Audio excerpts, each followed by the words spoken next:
വിരുന്നിൻ്റെ team ഇപ്പോഴുള്ളത് Saudi അറേബ്യയിലെ ദമാമിലാണ്. ഇന്ന് വിരുന്നിൻ്റെ എപ്പിസോഡ് ധന്യമാക്കുവാൻ നമ്മോടൊപ്പമുള്ള അതിഥി 34 വർഷങ്ങൾക്ക് മുമ്പ് കേരളത്തിലെ പാലക്കാടിലെ കൂറ്റനാട് നിന്നും സൗദി അറേബ്യയിലെ ദമാമിലേക്ക് എത്തുകയും തുടർന്ന് അങ്ങോട്ട് തൻ്റെ ജീവിതത്തിൽ ഒട്ടനവധി മുഹൂർത്തങ്ങളിലൂടെ കടന്നു പോവുകയും ഇന്ന് സൗദി അറേബ്യയിലെ ഏറ്റവും മികച്ച കമ്പനികളിലൊന്നായ അൽ തുർക്കി ഗ്രൂപ്പിൻ്റെ ചീഫ് അക്കൗണ്ടൻ്റാണ്. അതോടൊപ്പം തന്നെ ഒരുപാട് സാംസ്കാരിക സംഘടനകളിൽ സജീവ സാന്നിധ്യമായ ഒരു വ്യക്തിത്വമാണ്. വളരെ ആദരപൂർവ്വം സ്വാഗതം ചെയ്യാം ശ്രീ ശങ്കരനുണ്ണി സാറിനെ വിരുന്നിലേക്ക്. സാർ നമസ്കാരം.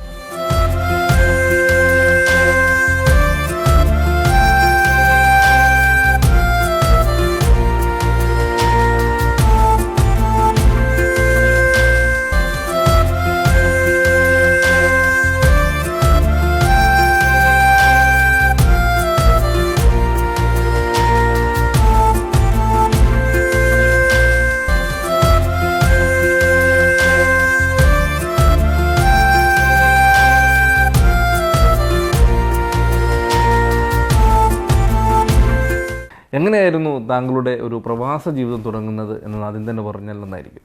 ഞാൻ 1982 ജൂൺ 3 അത് ഒരു പുലർച്ചെ സമയത്താണ് സൗദി അറേബ്യയിലേക്ക് എത്തുന്നത്. ഇവിടെ വന്ന് ഞാൻ ആദ്യം ശ്രദ്ധിച്ചത് ഒരുപാട് വെളിച്ചം, ഒരുപാട് കാറുകൾ, കുറച്ച് മനുഷ്യർ, അങ്ങനെ ഒരു ചിന്തയാണ് എൻ്റെ മനസ്സിലേക്ക് ആദ്യമായിട്ട് ഓടിയെത്തിയത്. പിന്നീട് എൻ്റെ സ്പോൺസർ നല്ലൊരു മനുഷ്യനായിരുന്നു.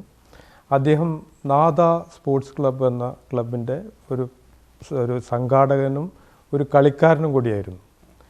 അപ്പോൾ അദ്ദേഹം ഞങ്ങളെ നല്ല രീതിയിൽ സംരക്ഷിച്ചു പോരുന്ന ഒരു സ്വഭാവമുള്ളൊരു വ്യക്തിയാണ്.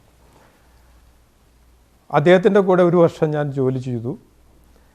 പക്ഷേ അദ്ദേഹത്തിൻ്റെ കൂടെ ജോലി ചെയ്യുമ്പോൾ തന്നെ എൻ്റെ ഒരു പൂർവ്വകാല ചരിത്രം, ഞാൻ കോളേജിൽ പഠിക്കുമ്പോൾ ഒരു വായനശാല ഞങ്ങളുടെ കൂറ്റനാട് പ്രദേശത്ത് മറ്റുള്ള കുറേ ഗുരുനാഥക്കന്മാരുടെയും പ്രവർത്തകരുടെയും കൂട്ടത്തിൽ ഞങ്ങൾ തുടങ്ങി വെച്ചിട്ടുണ്ടായിരുന്നു. ജനകീയ വായനശാല എന്ന് പറയും. അതുപോലെ തന്നെ ചെറിയ സാംസ്കാരിക പ്രവർത്തനങ്ങളും, പിന്നെ ഞാൻ വോളിബോൾ എന്ന കളിയിൽ വളരെ താല്പര്യമുള്ള ഒരാളായിരുന്നു. കോളേജ് മുതലും അതുപോലെ സ്കൂളിലും കോളേജിലെല്ലാം ഞാൻ ക്യാപ്റ്റൻ എന്നുള്ള രീതിയിൽ തന്നെ കളിച്ചുകൊണ്ടിരിക്കുന്ന ഒരു വ്യക്തിയായിരുന്നു. എങ്ങനെയാണ് ആ ഒരു കാലഘട്ടത്തിൽ അത്തരത്തിലൊരു ഓർഗനൈസേഷൻ്റെ ഒരു തുടക്കം എങ്ങനെയായിരുന്നു എന്ന് പറയാം? അന്ന് സൗദി അറേബ്യയിൽ പത്രങ്ങളെല്ലാം എത്തിയിരുന്നത് 3-ാമത്തെ ദിവസമായിരുന്നു. അതുകൊണ്ട് തന്നെ ഞങ്ങൾ നാട്ടിലെ വിവരങ്ങളൊക്കെ അറിഞ്ഞത് വളരെ വൈകിട്ടാണ്. ഇന്നത്തെ പോലെ റേഡിയോ, ടി വി, മറ്റ് മാധ്യമങ്ങളൊന്നും സൗദി അറേബ്യയിൽ നാട്ടിലത്തെ പോലെ ഇവിടെ ഉണ്ടായിരുന്നില്ല.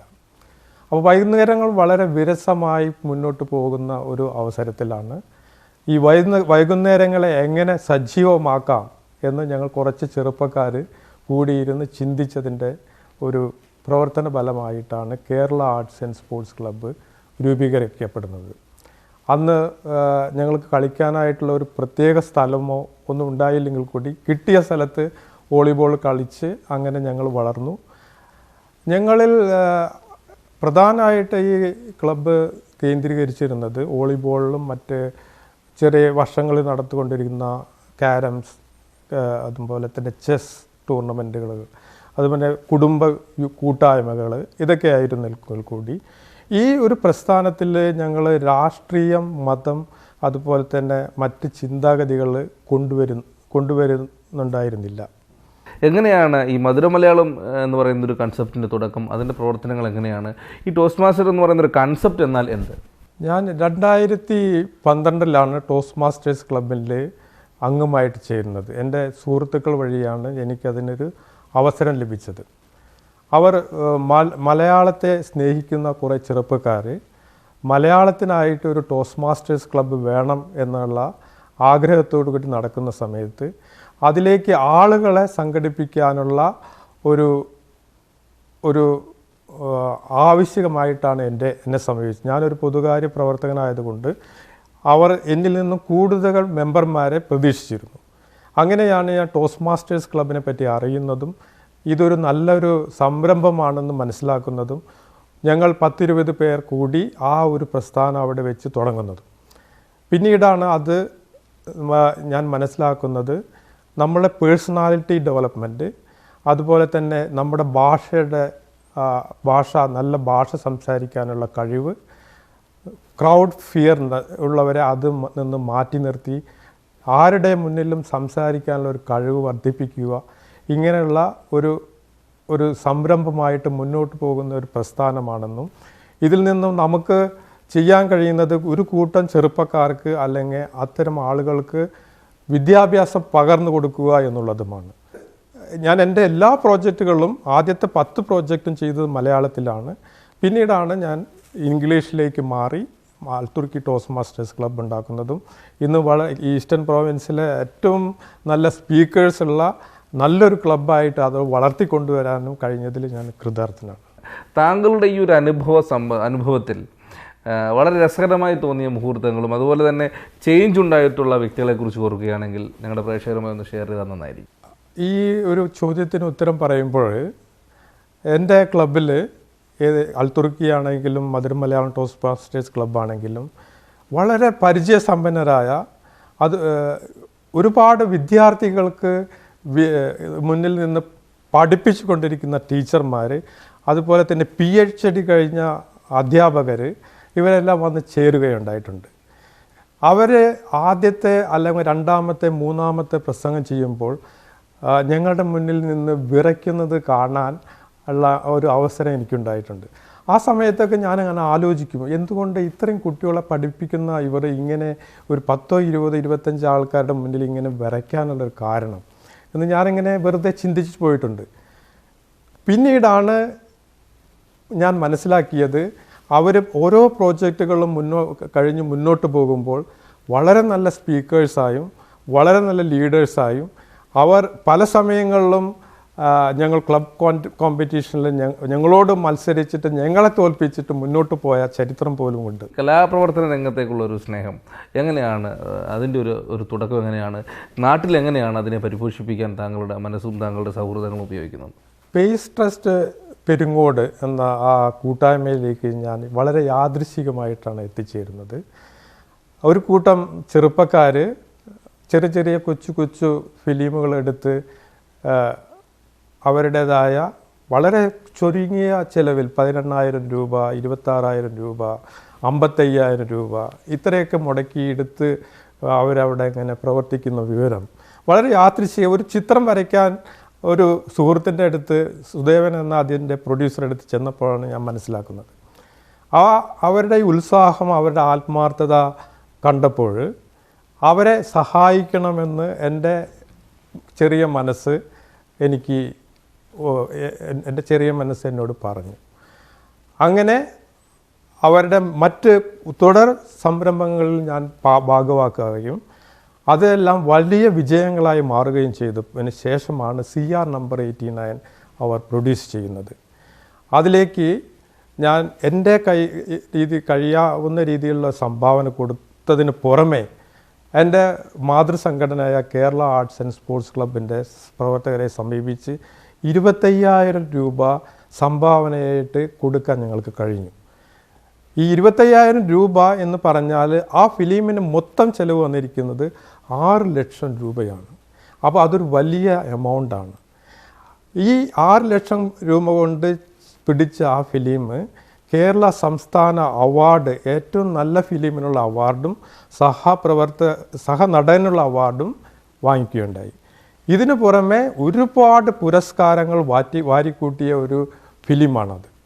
അത് ആ ചെറുപ്പക്കാരുമായിട്ട് പങ്കുചേരാനും അവരുടെ മനസ്സിനെ അറിയാനും അവരുടെ കൂടെ നിൽക്കാനും കഴിഞ്ഞതിൽ ഞാൻ വളരെ സന്തോഷവാനാണ്. ഇന്ന് അവർ അടുത്ത ഫിലിമിലേക്ക് ഇതുപോലെ തന്നെ കൂട്ടായ്മയോടുകൂടി മുന്നോട്ട് പോവുകയാണ്. യാതൊരു പ്രതിഫലവും യാതൊരു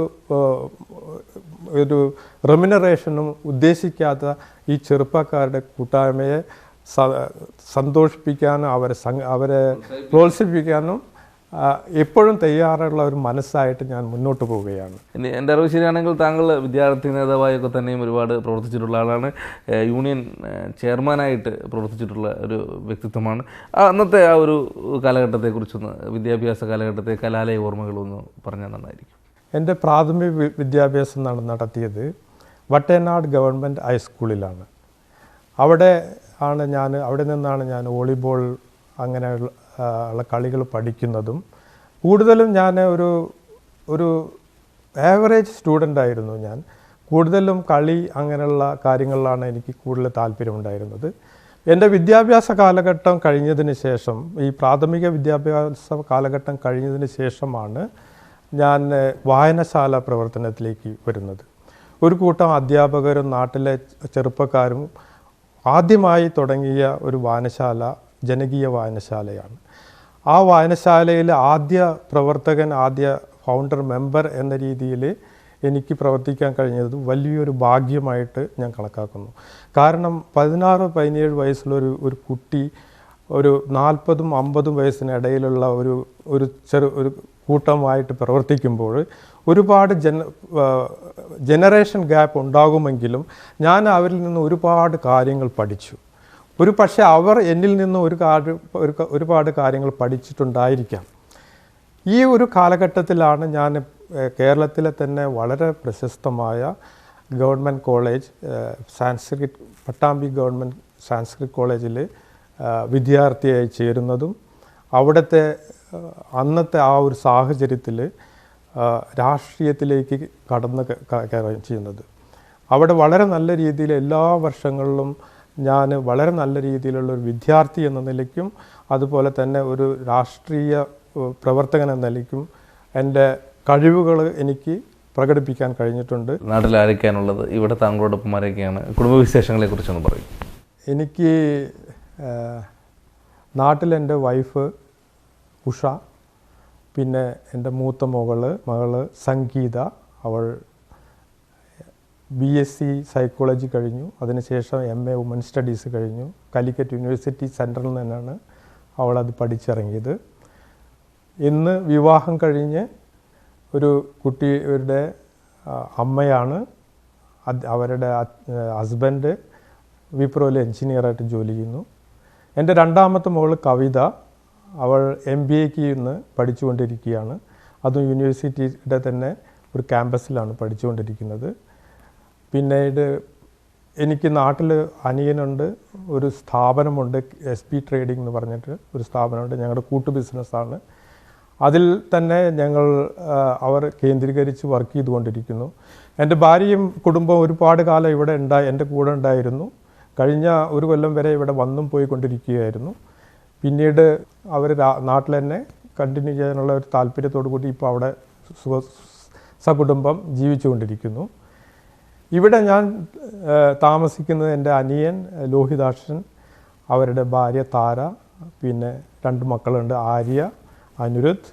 ഇവരുടെ കൂടെയാണ് താമസിക്കുന്നത്. അവരോട് ഞാൻ എപ്പോഴും കടപ്പാടുണ്ട്. എൻ്റെ ഈ ജീവിതത്തിൽ ഇത്രയും തിരക്കുള്ളൊരു മനുഷ്യനെ അവർ സ്വീകരിക്കുന്നു എന്നുള്ളത് തന്നെ വലിയൊരു കാര്യമാണ്. എൻ്റെ എല്ലാവിധ വിജയത്തിനും ഒരു കാരണം ഈ ഒരു ഫാമിലി സപ്പോർട്ട് കൂടിയാണ്. ഈ ഒരു മനസ്സിനും ഞങ്ങളുമായി സഹകരിക്കാൻ കാണിച്ച ഈ ഒരു മൊമെൻറ്റ്സിനും ഞങ്ങൾ ഹൃദയംഗമെന്ന് അറിയിക്കാൻ sir. Thank you very much.